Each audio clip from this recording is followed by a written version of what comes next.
Welcome back to BCN news.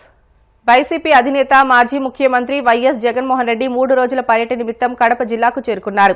ఉదయం బెంగళూరు నుంచి బయలుదేరి హెలికాప్టర్లో కడప ఎయిర్పోర్టుకు చేరుకున్నారు. ఆయనకు పార్టీ నేతలు, కార్యకర్తలు, అభిమానులు ఘన స్వాగతం పలికారు. అనంతరం పులివెందల్లోని తన నివాసానికి చేరుకుని రాత్రికి అక్కడే బస చేస్తారు. ఆదివారం పులివెందల్లో జరిగే కార్యక్రమాల్లో ఆయన పాల్గొంటారు. సోమవారం ఉదయం మాజీ సీఎం వైఎస్ రాజశేఖర రెడ్డి వర్ధంతి సందర్భంగా సమాధ్ ఘాట్ వద్ద నివాళులు అర్పించి అక్కడి నుంచి తాడేపల్లికి బయలుదేరి వెళ్లనున్నారు. రాష్ట్ర ప్రభుత్వ ఆదేశాల మేరకు కాకినాడ జిల్లాలో ఒకరోజు ముందే పెన్షన్ల పంపిణీ కార్యక్రమం పండుగ వాతావరణంలో జరుగుతుంది. ఈ నేపథ్యంలో శనివారం కాకినాడ పట్టణం చిడిలపుర రామారావుపేట 39వ వార్డులో పుట్టుక నుంచి మానసిక వ్యాధితో బాధపడుతూ మంచం మీదనే ఉంటున్న పెదప్రోలు దివ్య ఇంటికి సిటీ ఎమ్మెల్యే వనమాడి కొండబాబు స్వయంగా వెళ్లి పింఛన్ సొమ్మును అందజేశారు. తిరుపతి జిల్లా గూడూరు పట్టణంలోని 24వ వార్డు ఇందిరానగర్ 17వ సచివాలయం పరిధిలోని ఆంజనేయ స్వామి మిట్ట ప్రాంతంలో ఎమ్మెల్యే పాసం సునీల్ కుమార్ లబ్దిదారులకు పెన్షన్లు అందజేశారు. ఈ సందర్భంగా ఎమ్మెల్యే మాట్లాడుతూ కేంద్ర ప్రభుత్వ సహకారంతో రాష్ట్రానికి నిధులు ఎక్కువగా వస్తున్నాయని, రాబోయే రోజుల్లో అన్ని అభివృద్ది పనులు పూర్తి చేస్తామని వెల్లడించారు. ఈ కార్యక్రమంలో మున్సిపల్ కమిషనర్ వెంకటేశ్వర్లు, నాయకులు బిల్లు చెంచురామయ్య, ఇజ్రాయిల్, రహీం, గాయం రమణయ్య తదితరులు పాల్గొన్నారు.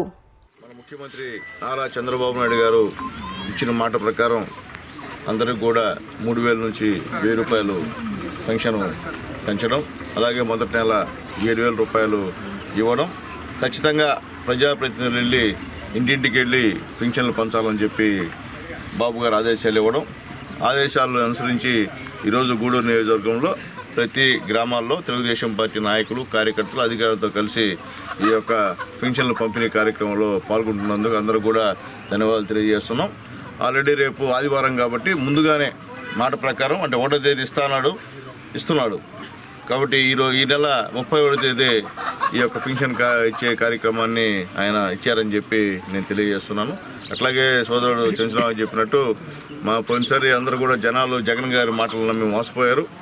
పెన్షన్ పెంచుతా అన్నాడు. 5 సంవత్సరాలకి 250 పెంచి ముక్కి పెంచాడు. కానీ బాబు గారు చెప్పిన మాట ప్రకారం ఎప్పుడైతే మాట చెప్పాడో ఆ మాట చెప్పిన ప్రకారం 3 నెలలకు కూడా డబ్బులు పెంచి గెలిచిన మొదటి నెలే 7,000 రూపాయలు ఇవ్వడం నిజంగా బాబు గారికి అవ్వాతాతలపైన, వికలాంగులపైన, వితంతువులపైన ఉన్నటువంటి ప్రేమ అని చెప్పి నేను తెలియజేస్తున్నాను. అట్లాగే ఈరోజు ఇక్కడికి వచ్చిన తర్వాత ఇక్కడ ప్రజలు లైట్ లేవని చెప్పి కూడా చెప్పారు. ఒక 3-4 రోజుల్లో ఇక్కడ అన్ని లైటింగ్ వేస్తామని చెప్పి మా కమిషనర్ గారికి చెప్పాను. ఆయన కూడా ఖచ్చితంగా చేస్తామని చెప్పారు. అలాగే ఒక మహిళ వచ్చి అక్కడ మొత్తం చెట్లన్నీ కూడా పేరుకుపోయినాయి, అవన్నీ క్లీన్ చేయమని చెప్పారు. అది కూడా రేపు ఖచ్చితంగా అవన్నీ కూడా క్లీన్ చేస్తామని చెప్పి మేము తెలియజేస్తున్నాం. అంటే ప్రజలు చాలా నమ్మకంతో, చాలా ఎక్స్పెక్టేషన్స్తో ఉన్నారు. దానికి తగ్గట్టు మేము కూడా పనిచేయాల్సిన అవసరం ఉందని చెప్పి, బాధ్యత అని చెప్పి మేము తెలియజేస్తున్నాం. ఎందువల్లంటే తెలుగుదేశం పార్టీ నేర్పించిందే మాకు అది. ఎందువల్లంటే గతంలో ప్రజాప్రతినిధులు జనాల్లో తిరిగారో లేదో తెలియదు, కానీ మేమైతే మాత్రం కింది పార్టీ గ్రామ స్థాయి నుంచి మొత్తం కాన్స్టిట్యుయెన్సీ స్థాయి వరకు నాయకులందరూ కూడా ప్రజలకు ఎప్పుడు అందుబాటులో ఉంటాం. వీళ్ళంత వరకు చేసే పనులు ఖచ్చితంగా చేస్తాం, చేయకుండా పోం. ఎందుకంటే తెలుగుదేశం పార్టీ మాకు నేర్పించినటువంటి విధానం అదని చెప్పి మేము తెలియజేస్తున్నాం. అలాగే ఈరోజు ఈ రాష్ట్రంలో నారా చంద్రబాబు నాయుడు గారు, అలాగే ఉప ముఖ్యమంత్రి పవన్ కళ్యాణ్ గారు ఇద్దరు కూడా కలిసి మోడీ గారి సహాయ సహకారాలతో అన్ని కార్యక్రమాలు ఈరోజు చేస్తున్నారు. ఈరోజు ఈ ఆంధ్ర రాష్ట్రంలో ఏ అభివృద్ధి జరిగినా అది కూటమి అభివృద్ధి. అంటే మోడీ గారి సహాయ సహకారాలతోనే అన్ని అభివృద్ధి కార్యక్రమాలు జరుగుతున్నాయని చెప్పడంలో మాకు ఎక్కడ కూడా ఇంత కూడా మాకు బాధ లేదు. ఎందుకంటే మోడీ గారు లేకపోతే ఈరోజు ఈ రాష్ట్రం చాలా ఇబ్బందులు పడేటువంటి పరిస్థితి. మీ అందరి అదృష్టం, ఆంధ్ర రాష్ట్ర ప్రజల అదృష్టం, మనకి చంద్రబాబు నాయుడు గెలవడం, పవన్ కళ్యాణ్ గారిని గెలవడం, మన రాత బాగుండి మోడీ గారు మనకి కేంద్రంలో సహాయం చేయడం, ఈ ముగ్గురు కాంబినేషన్తో ఈరోజు ఈ రాష్ట్రం బ్రహ్మాండంగా ఉంది. ఎడతెరిపి లేకుండా కురుస్తున్న వర్షంతో రహదారులన్నీ జలమయమయ్యాయి. కాకినాడలోని పలు మండలాల పరిధిలో శుక్రవారం తెల్లవారుజాము నుంచి వర్షం కురుస్తూనే ఉంది.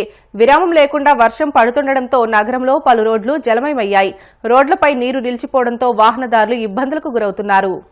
వార్తలు ముగించే ముందు ముఖ్యాంశాలు మరొకసారి.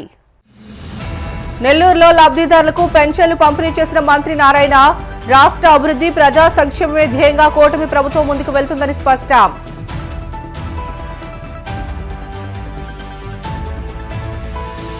రామోజీరావుకు క్లీన్ చిట్ ఇవ్వడానికి చంద్రబాబు ప్రయత్నిస్తున్నారు. విమర్శలు గుప్పించిన మాజీ మంత్రి అంబటి.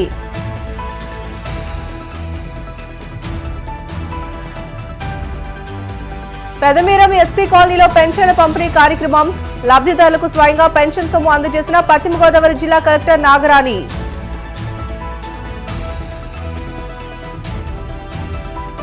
రాష్ట్రంలో ఒకరోజు ముందే వచ్చిన పెన్షన్ల పండుగ.